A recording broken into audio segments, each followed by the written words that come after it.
Well, following breaking news early this morning, a large law enforcement presence drawing several agencies of San Pedro and Bassi. This is area just north of Olmos Park. It still has the road closed this morning.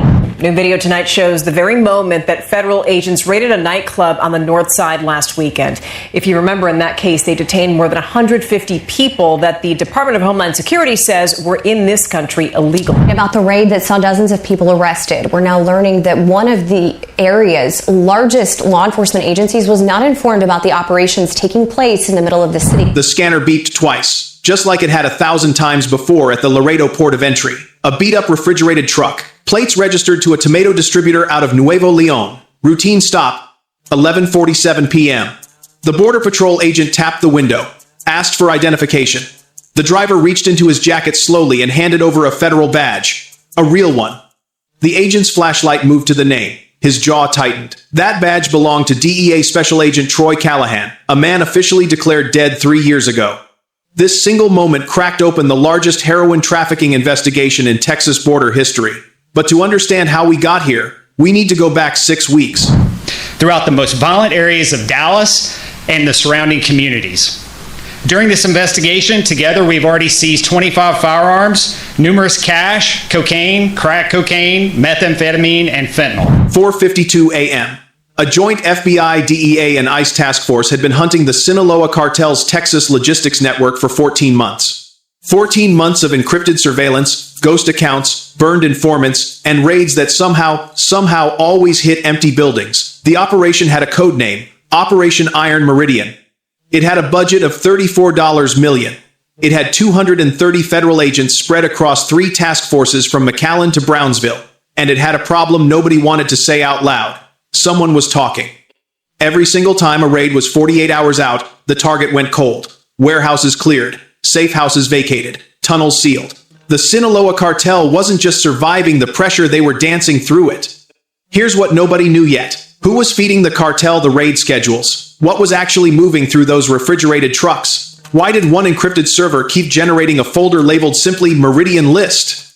And who exactly was Rafael El Cobra Navarro, and how deeply had he buried himself inside the American side of this border?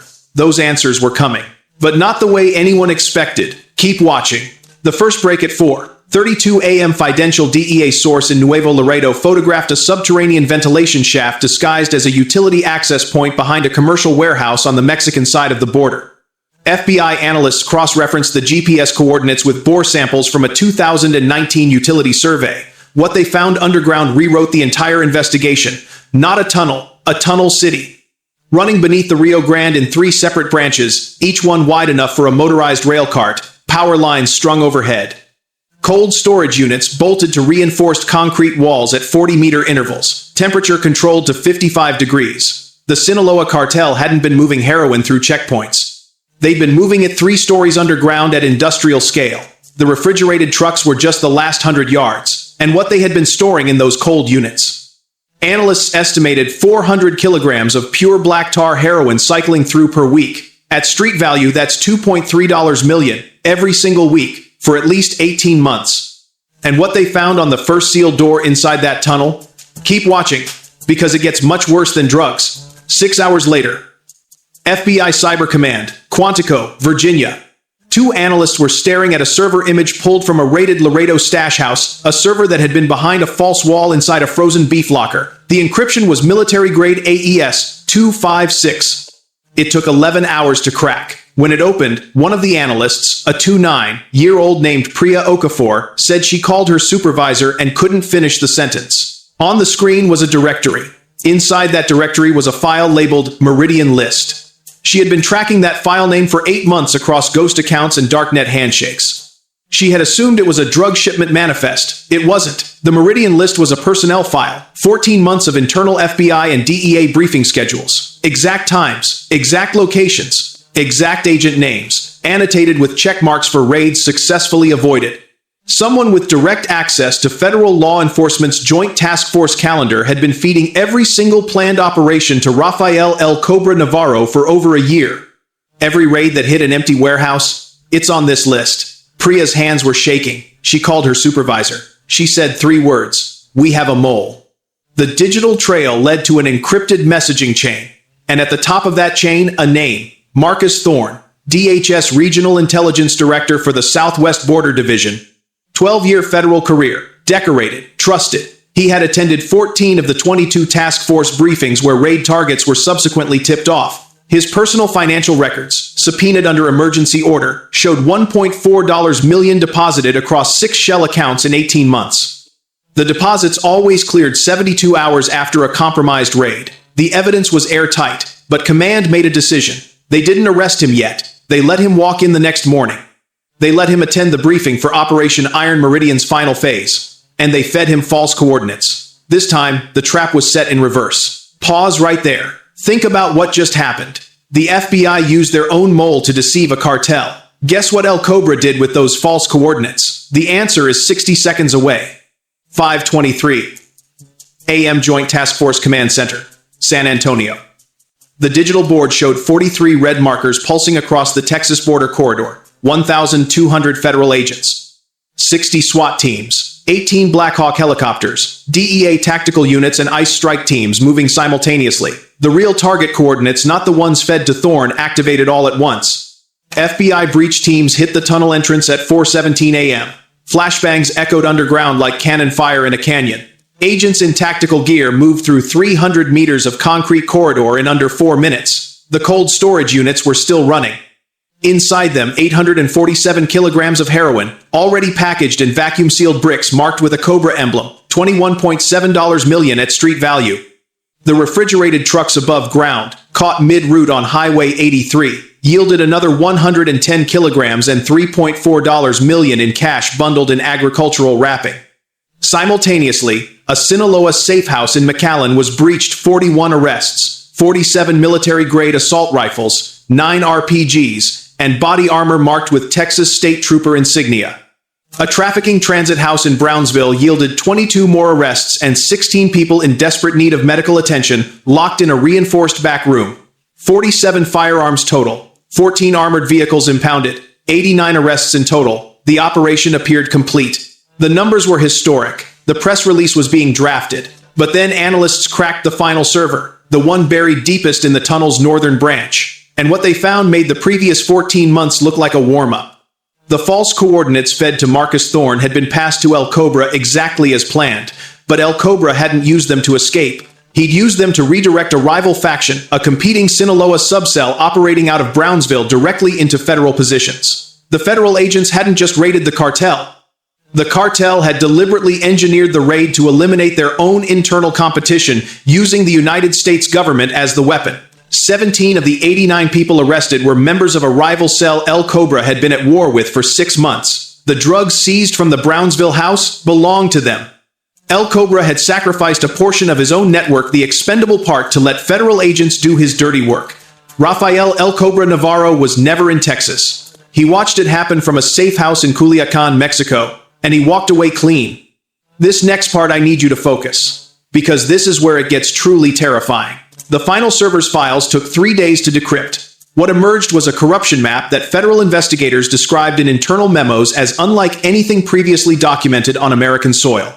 23 local and state law enforcement officers across the Laredo-McAllen corridor on direct cartel payroll. 6 Border Patrol agents with falsified patrol route logs showing systematic relaxation of checkpoints during documented drug convoy windows. 4 magistrate-level court officials with records of dismissed narcotics cases correlated directly to Sinaloa-connected defendants.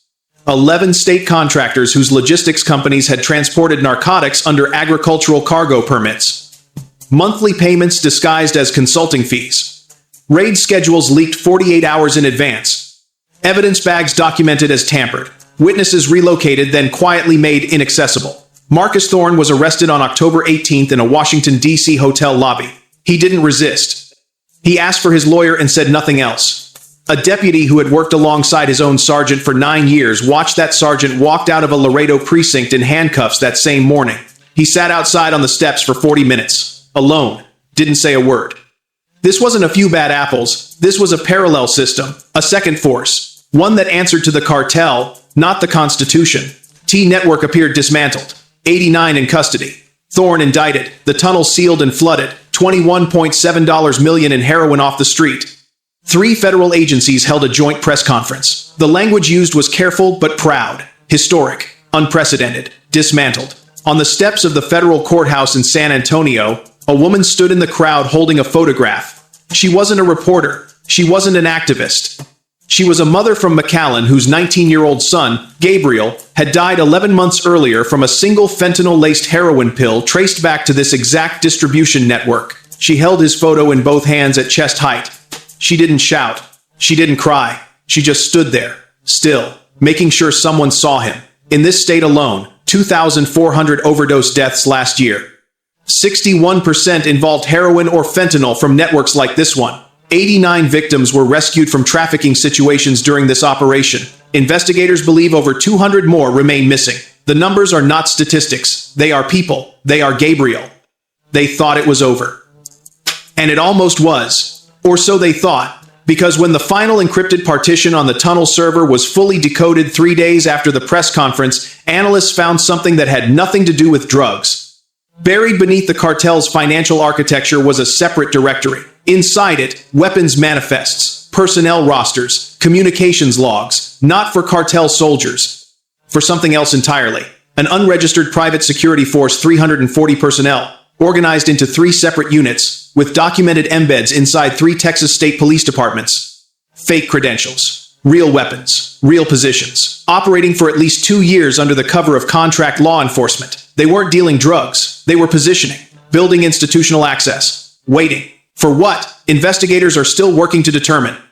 One FBI senior analyst described it in a classified memo as, and these are the words used, a shadow command structure with law enforcement access and zero federal oversight. The cartel hadn't just infiltrated the system. They had begun to build a replacement. And the discovery of Operation Iron Meridian may have only uncovered one branch of something far, far larger. This is not just a crime story. It is a blueprint. It happened here, along 1,254 miles of Texas border, in tunnels you will never see, in offices you would never suspect. Power doesn't always need violence. Sometimes it just needs patience, silence, and the right badge. If you made it this far, you're seeing what most people scroll past. Tap like so this story reaches more people. Comment expose if you want these investigations brought to light. Share this with someone who needs to understand how deep the network actually runs. But here is what we haven't told you yet. Those weapons found inside the private militia's inventory? The serial numbers were traced. They didn't originate in the United States.